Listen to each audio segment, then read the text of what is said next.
c'est l'humour anglais vraiment qui est typique. C'est vraiment, voilà, en plus c'est de la SF, donc c'est quelque chose qu'on n'a pas l'habitude de voir. Déjà, je pense que il y a il y a de l'humour britannique, c'est britannique, c'est une série britannique et il y a l'esprit britannique aussi dedans. Là, c'est le côté unique de la série. Il n'y a pas d'autres séries qui soient avec ces thèmes-là et cet humour-là.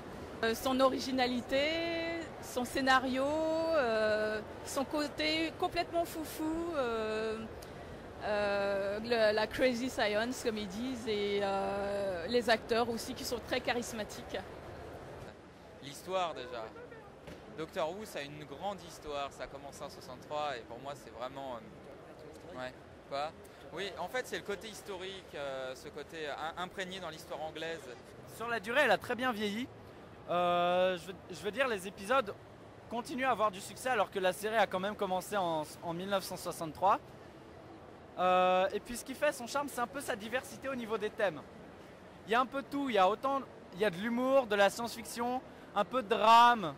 I think the one thing that comes across when I speak to people, it's different. There's nothing like Doctor Who. And when I speak to people involved behind the scenes, in front of the camera, there's nothing else that they've been involved in that's like Doctor Who. It's completely new, it's completely fresh. Every week it's something different. The tone jumps from laughs to sadness in the space of a few minutes.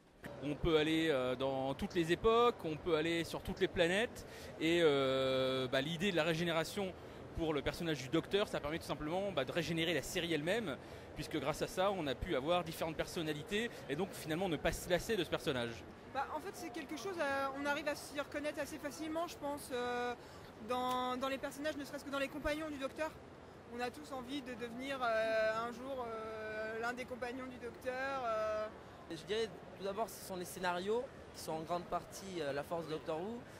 Les acteurs aussi, toujours de très bons acteurs. Puis le fait qu'ils voyagent aussi dans tous les pays, qu'ils voyagent dans l'univers et tout, c'est le voyage, la découverte, etc. On découvre quoi, on voit du paysage dans Doctor Who.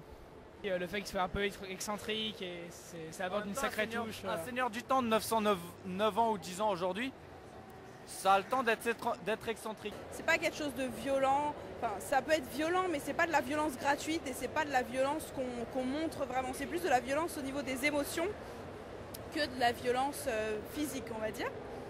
Ensuite il y a les acteurs qui sont bien sûr très charismatiques et c'est vraiment un univers qui est tellement vaste que je pense qu'il est capable d'intéresser tout le monde.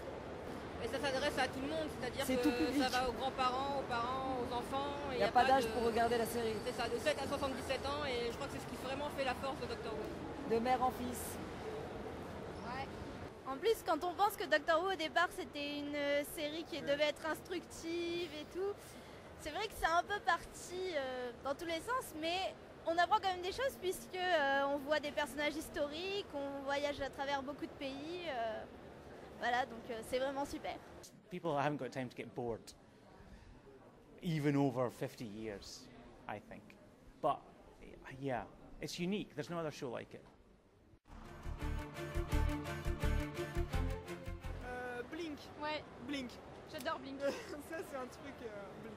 Ouais. Voilà, donc écrit par Steven Moffat avec David Tennant, donc le 10e. C'est bizarre de dire ça parce que c'est un épisode où on voit quasiment pas, Pas le le Docteur, Docteur, en ouais, fait, on s'aperçoit.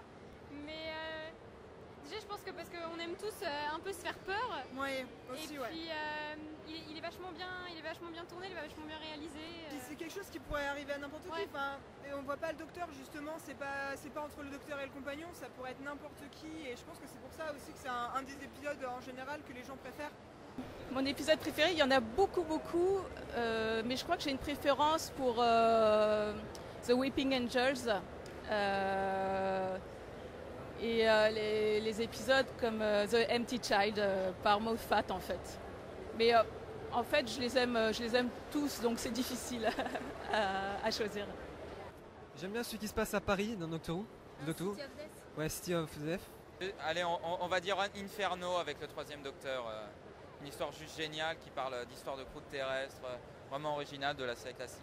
Midnight was an amazing story. It was so dark. It was quite unpleasant in parts. It was deeply morbid in some respects, and the Doctor was his voice was taken away, his companion was taken away from him in the story, figuratively speaking.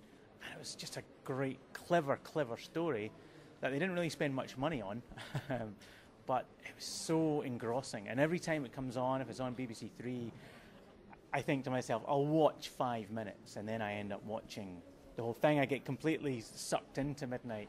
And it's that moment when Leslie and David are talking to one another, and the voice jumps from one to the other. It's amazing. It's chilling. The Girl in the Fireplace. C'est le côté français, c'est très poétique, oui, c'est vraiment un épisode qui m'a touché. J'ai pas vraiment d'explication à donner là-dessus. C'est le fait qu'ils suivent cette personne de toute petite fille jusqu'à grande et qui n'arrive pas à lui dire adieu. C'est vraiment une très belle histoire. Dans l'ancienne série, je pense que c'est Resurrection of the Daleks avec Peter Davison, parce qu'il est tellement épique cet épisode. Le voyage sur le Titanic. Le Titanic qui vole au-dessus de la Terre, une croisière autour de la Terre. C'est vraiment un épisode qui m'a fortement plu et voilà, c'est un de mes préférés. Mais moi, j'en ai deux, un pour la série classique et un pour la nouvelle série. Pour la nouvelle série, je dirais plutôt Blink, parce que c'est Les Anges Pleureurs, c'est une très bonne histoire.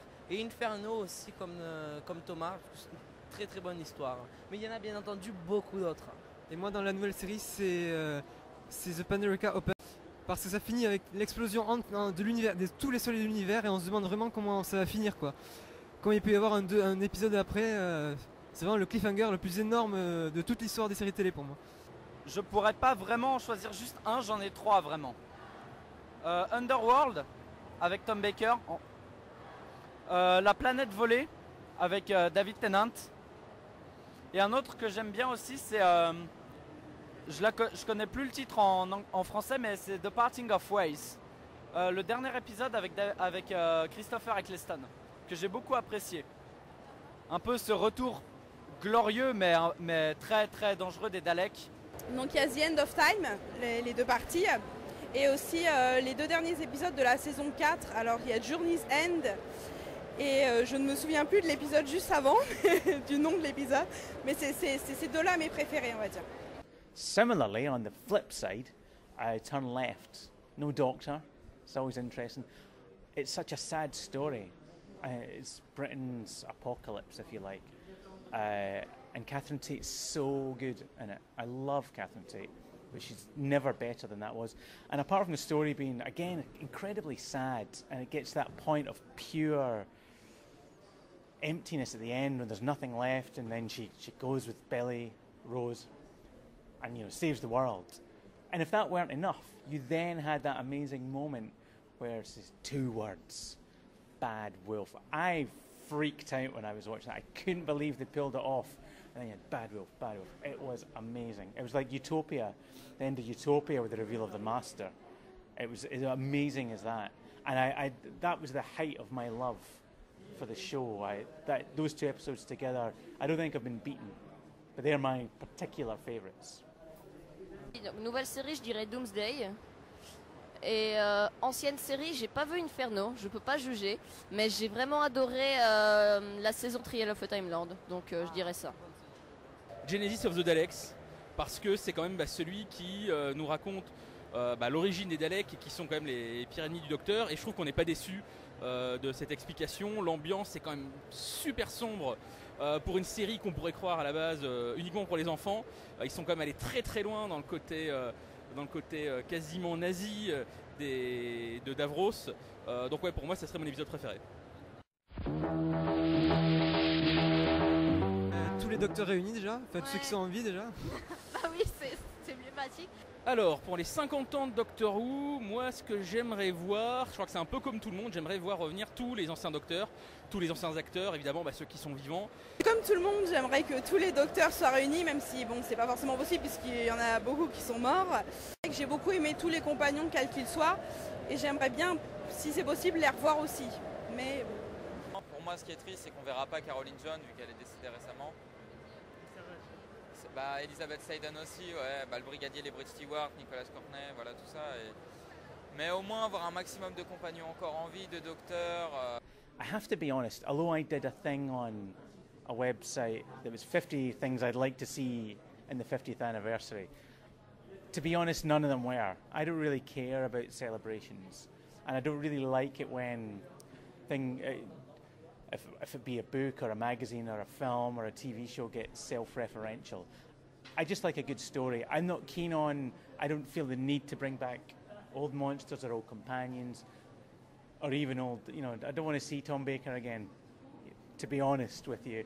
I just want a great story. Enfin, de toute façon, moi je fais confiance au producteur, à Steven Moffat pour nous concocter un truc assez énorme. Mais après, il ne faut pas que ça se transforme en Dimension in Time où là il y avait tous les compagnons, tous les docteurs, donc c'était un petit peu plus lourd. Peut-être un épisode plus comme The Five Doctors. Un épisode comme The Five Doctors qui est un très bon épisode. Pas la même histoire bien entendu, mais juste ce qu'il faut de compagnons et tous les docteurs encore vivants. Pour les 50 ans, j'aimerais bien voir la rencontre du Captain Jack avec Eleven et River Song. Ça serait intéressant à voir. Ah oui, oui, surtout la rencontre de Jack et River. Ouais, ce serait un peu marrant. Un peu, ouais. Pas que un peu. Beaucoup. Moi j'avais espéré un épisode Sherlock et le Docteur, mais sinon là non, on aurait mal à la tête. C'est clair. Mon rêve à moi, ça serait d'avoir une saison complète où en fait dans chaque épisode, il y en a un qui revient. Dans le premier épisode, on aurait Tom Baker, dans le suivant, on aurait Peter Davison, dans le suivant, Colin Baker, voilà. Un ancien à chaque épisode. C'est juste un rêve, je sais pas du tout ce qu'ils vont faire en vrai. Un peu comme les deux, mais moi je veux le retour du maître de la série classique. Ça c'est sûr, je le veux, donc voilà. Si Steven Moffat m'entend, ce qui est totalement impossible, il fait revenir le maître. I think the BBC will do other things around it. I think there'll be documentaries and things like that. The much rumoured Mark Gatiss making the genesis of Doctor Who drama for BBC 4. I have a feeling that there will be some familiar faces popping back, but I'm not too keen on it. I just get on with it, make great stories, because after the 50th anniversary, it's year 51, and you have to still keep making the great stories. You have to still go on, unless they're planning to kill Doctor Who off next year. Spoilers, no. J'aimerais bien le retour du Confidential, un spécial pour l'anniversaire. Ah ouais, un Confidential, ouais, spécial pour les 50 ans, ouais. Un grand événement, par exemple une projection, je sais pas, n'importe quoi, au Grand Rex, avec beaucoup de, avec des épisodes, je sais pas, de toutes les saisons, un de chaque, une nuit Doctor Who, comme celle de France 4 en fait. Une autre nuit Doctor Who de ce genre-là, ou plusieurs moments dédiés vraiment à Doctor Who avec des anciens épisodes, parce qu'il y en a peu qui sont encore... pas mal ont été perdus, mais les anciens épisodes de Doctor Who seraient pour moi les bienvenus, puisque on n'a pas souvent l'occasion de les voir. Fantastique. Allons-y. Fantastique. Moi je dirais, comme en plus on est en France, allons-y Alonso. Allons-y Alonso, ouais.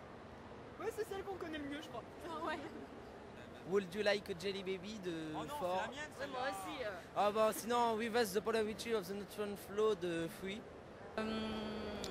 Do You Trust Me? Et voilà, en fait, Come With Me.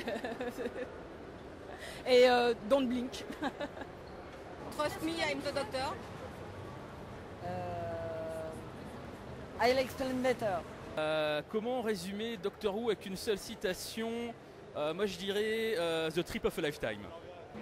Oh là là, Trust Me, I'm the Doctor. En anglais bien sûr, parce que je regarde en anglais. Salut, je suis le docteur. Pour faire simple, courez. Pareil. Would you like a Jelly Baby de Ford?